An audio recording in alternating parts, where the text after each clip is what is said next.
Bonjour les amis, j'espère que vous allez bien et bienvenue dans ce nouveau Geek Morning. Installez-vous confortablement et aujourd'hui on va parler de plusieurs sujets dont un carton rouge pour le service public en France, France Télévisions d'une manière générale, puisque vous n'êtes pas sans savoir qu'il y a quelques jours a eu lieu les obsèques, les hommages de Charlie Kirk, sauvagement assassiné pendant une conférence qu'il menait aux États-Unis dans un campus universitaire. Il fut assassiné devant près de 5000 personnes, via un sniper qui était à plusieurs mètres de lui, sur un toit. Il l'a eu au cou. Il en est décédé plus tard à l'hôpital. Un choc pour sa femme, ses enfants qui étaient présents. Et donc un hommage solennel a été rendu. Et malheureusement, en France, comme d'habitude, le service public ne rend pas gloire à son titre. Voilà, je vous en parlerai dans un instant. On a des nouvelles du chien de Good Boy, ce film d'horreur qui sortira en France le 10 et 11 octobre pour une sortie limitée. Voilà, on a des petites nouvelles, c'est trop mignon, c'est Shudder qui partage la news, et The Substance, le film d'horreur de Coralie Farger, entièrement tourné en France, a une date de sortie en digital sur une plateforme de streaming assez connue, assez populaire. C'est parti les amis, pour votre nouveau Geek Morning.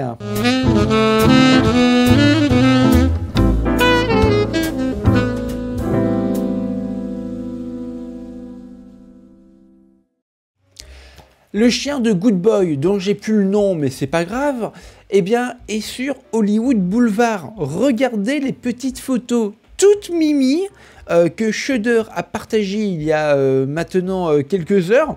Voilà. Good Boy fait son arrivée le 3 octobre prochain en salle de cinéma aux États-Unis. Chez nous, ce sera le 10 et le 11 octobre en limited release en France. Et bah, ça fait plaisir.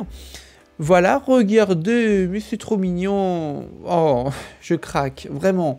C'est le chien du réalisateur qui joue dans le film. Non mais regardez, moi cette boubouille, il est trop chou. Il est en train de marcher dans le Hollywood Boulevard. Voilà. Donc franchement, c'est trop choupidou. Un peu de douceur canine pour débuter ce Geek Morning tout en douceur. Eh bien, ça fait plaisir. Vous me direz ce que vous en pensez dans les commentaires. En tout cas, moi, je trouve ça vraiment trop mignon. Et j'ai hâte de voir le film. Et d'ailleurs, l'un des points forts du film, oui, j'ai pas encore vu le film, et pourtant le film a déjà un point fort, il ne fait que 1h13. 1h13 de film. Ça, vraiment, c'est assez rare pour le souligner, mais c'est déjà un bon point. Voilà. Bref, eh ben vous me direz, trop mignon, sa petite boubouille là, oh, trop chou.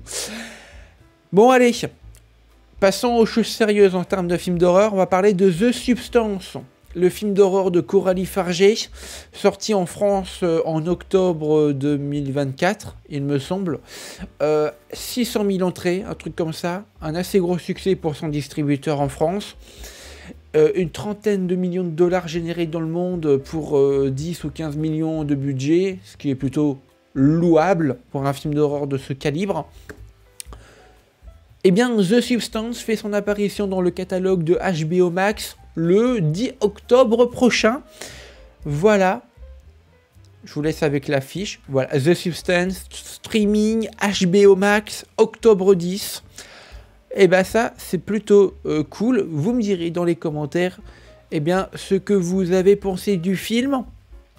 Moi, j'ai beaucoup aimé. Évidemment, je crois même que j'ai fait une critique à la sortie du film, mais je suis plus sûr. Je suis plus sûr. Mais bon, bref. Voilà.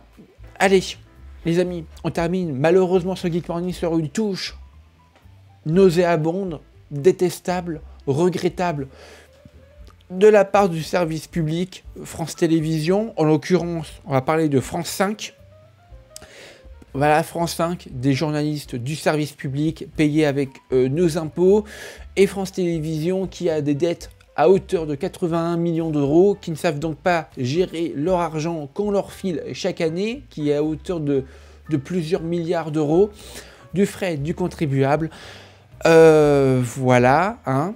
Regardez, sur France 5, comme le dit Pierre Sautarel sur X, France 5 compare l'hommage à Charlie Kirk à un meeting nazi.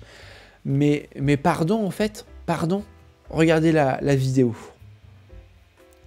Très impressionnantes qui nous proviennent de l'Arizona, Glendale, à côté de Phoenix, le lieu des funérailles. Ce sont des images, et c'est important de le préciser, qui sont filmées par Turning Point, l'organisation même de Charlie Kirk, qui est la seule à pouvoir faire ces images-là à l'intérieur. Le président américain va bientôt parler, le vice-président va bientôt parler, tout le banc et l'arrière-banc du pouvoir MAGA est en place. Il y a même Elon Musk, voilà, que l'on voit ici. Bref, il y a du monde, je ne sais pas si je veux dire du beau monde. Comment Franklin Delano Roosevelt verrait ça? Judith Pérignon, vous qui avez tellement travaillé sur lui.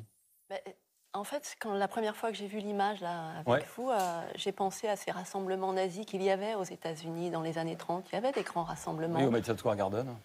Pardon? Ça m'a fait penser à ces rassemblements nazis. Je la cite, hein, je dis pas ça, je pense absolument pas ça. Je cite ce qu'a dit la dame. Hein. Ça me fait penser à ces rassemblements nazis. Pardon? On parle d'une femme qui a vu son mari se faire assassiner pour des idées. Qu'elles soient de gauche ou de droite, ça reste des idées. Et puis d'ailleurs, je vais vous dire, Charlie Kirk, c'était l'une des rares personnalités de droite américaine à discuter avec la gauche, à créer des débats pendant ces fameux meetings communautaires, rassemblements dans des universités d'été. Une femme donc, attendez, une femme a donc perdu son mari devant des milliers de personnes, et devant ses yeux aussi, avec ses 2 enfants en bas âge. Elle est donc veuve, avec 2 enfants. Et sur le service public en France, on fait passer ça devant un public plus que crédule, hein, excusez-moi, hein, parce que France Télévisions, excusez-moi, mais c'est souvent les plus de 60 ans qui regardent ça. Donc, un public crédule, qui vont gober des conneries, pardon du terme, mais des conneries comme ça. Et d'ailleurs, vous le remarquerez, mais sur le plateau, ni le public, ni les autres personnes en plateau ne vont soit la reprendre, soit lui dire de « Eh, attention à ce que tu dis là quand même. Hein. » Rien, que dalle. Aucune réaction. C'est une honte abyssale. Voilà donc ce que j'avais à dire concernant, eh bien, France Télé qui, entre ça et Léa Salamé à la présentation du JT de 20h sur France 2 qui enchaîne les gourdes. Ouh, ça fait beaucoup là, non? Voilà les amis, c'est la fin de ce Geek Morning. N'hésitez pas à liker, à commenter, à partager. Au revoir.